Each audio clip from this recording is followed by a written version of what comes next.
Good day and welcome back to my channel. My name is Juliet, and today's video we're going to be talking about money habits keeping you poor.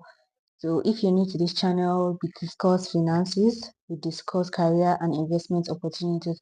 So I don't know if you have a 9 to 5 job, or let's say you have a business and you realize that mostly your expenses is greater, it's a lot greater and it's bigger than your income, and you're like, oh God, I can't wait for the next opportunity. I'm going to save more, I'm going to keep more, I'm going to do this. But even when that opportunity comes, let's say you make more money, you're still spending a lot more than you used to spend, or you're still not able to save as much as you would want to, or you're still not able to invest as much as you would want to. If you're in this situation, this video is for you. So join me and let's discuss this.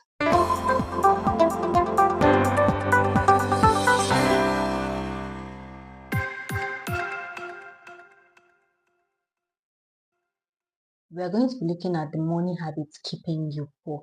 That's what you can do to like increase your savings, increase your investments, what you should stop doing, the habits you should cut out if you want to grow financially.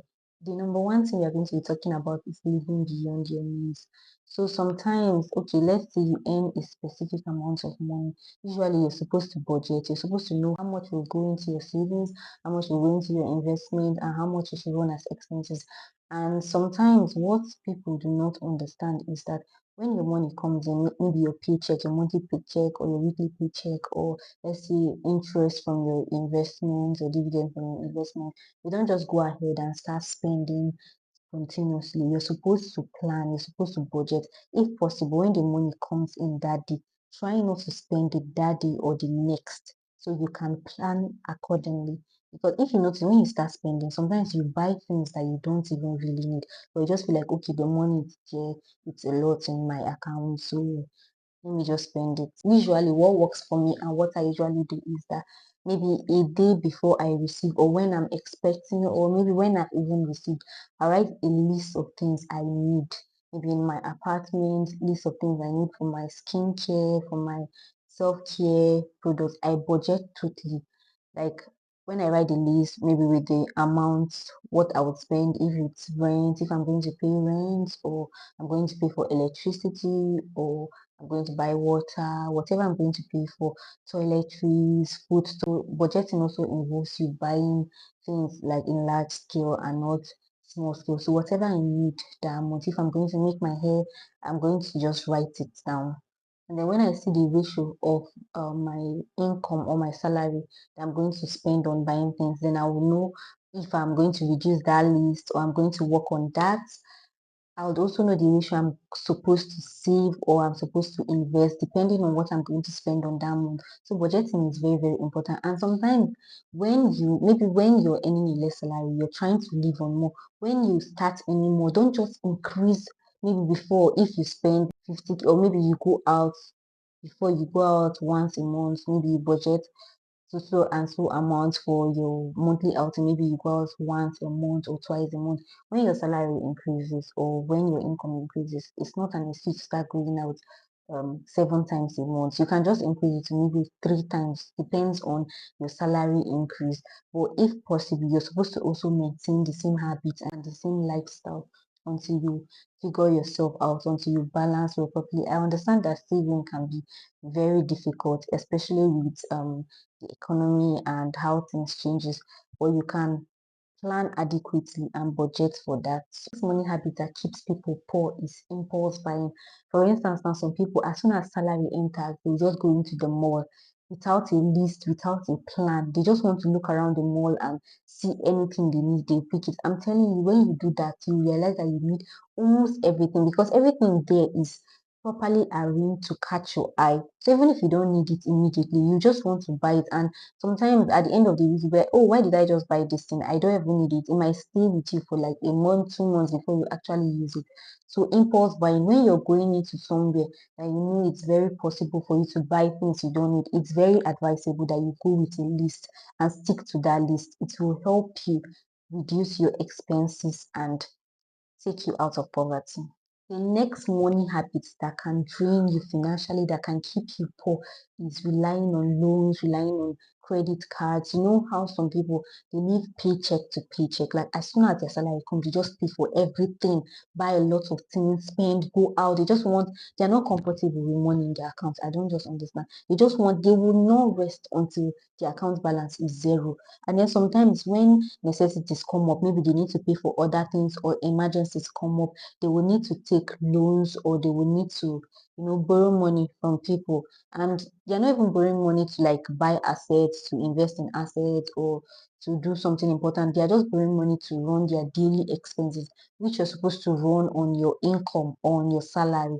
So if this is you, you have to cut down that habit. It should be very difficult for you to take loan. You should only take loan on things that are important. Like for instance, if you're planning on buying a house, you should be considering, oh, do I want to take a loan for this or do I want to pay for it? So you should only take loans for things that are very important. If you're working or you're a business owner, you should learn not to live above your means. That's like extremely important. Okay, what can you afford? And don't be ashamed of what you can afford, because that is basically you. That is who you are, and that's what you're working for. Nobody's feeding you, nobody's giving you that money. So you should be proud that you're able to take care of yourself. And the next money habit that can keep you poor, that can drain you financially in the long run, is ignoring debt. People don't realize the impact of this because they'll be like, oh, I'm going to pay, or maybe the repayment period is for a very, very long time, and they just keep saying, oh, they will pay it. You don't understand that your interest rate, the total compound of your interest rate, is actually increasing as your loan period is getting extended. It's important that when you take loans, when you borrow money, you pay back on time, because that would save you a lot and paying back in the long run and a lot of money.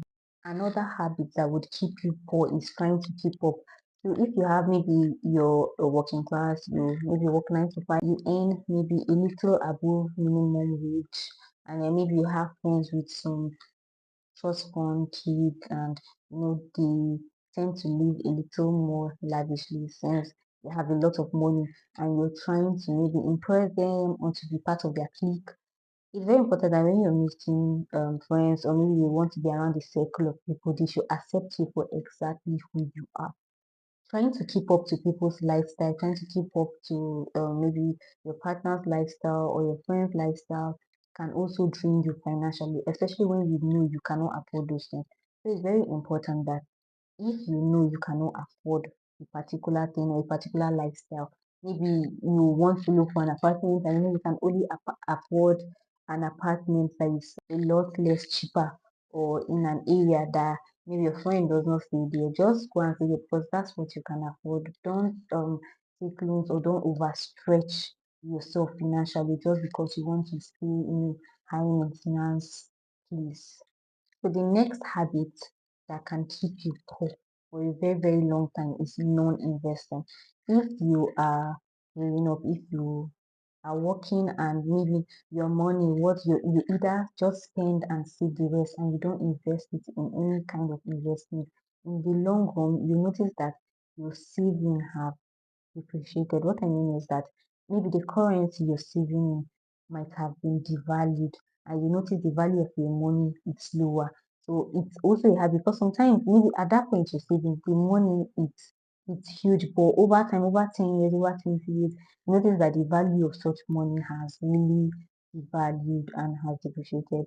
So you would realize that that was not a good plan. So instead of just saving only, as stated in my earlier video, you can plan yourself. You can say, okay, maybe spending 50%, saving 20%, investing 30%, depending on what you earn and depending on how you want to navigate your life. Another thing that can keep you poor is not saving for emergencies. Most of my previous videos have discussed about saving for emergencies. So sometimes this is just basically human life. You can never predict or understand what is coming next. If you're the kind of person that doesn't save for the rainy days, it can affect you in the long run, because sometimes some unforeseen circumstances, emergencies, maybe you may be sick, you might have a family member that can be sick, or one thing or another can come and suck up all your funds. So it's a very, very important thing to save for rainy days, save for emergencies, because you may never know when you need such money.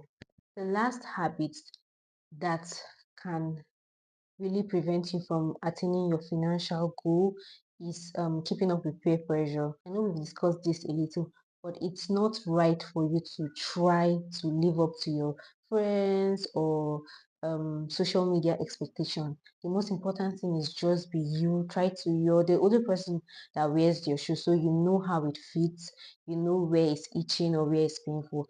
We've come to the end of today's video. Thank you for watching. Thank you for joining my channel. If you enjoyed this video, kindly leave a like, comment, and subscribe to help the channel grow. I'll see you in my next video.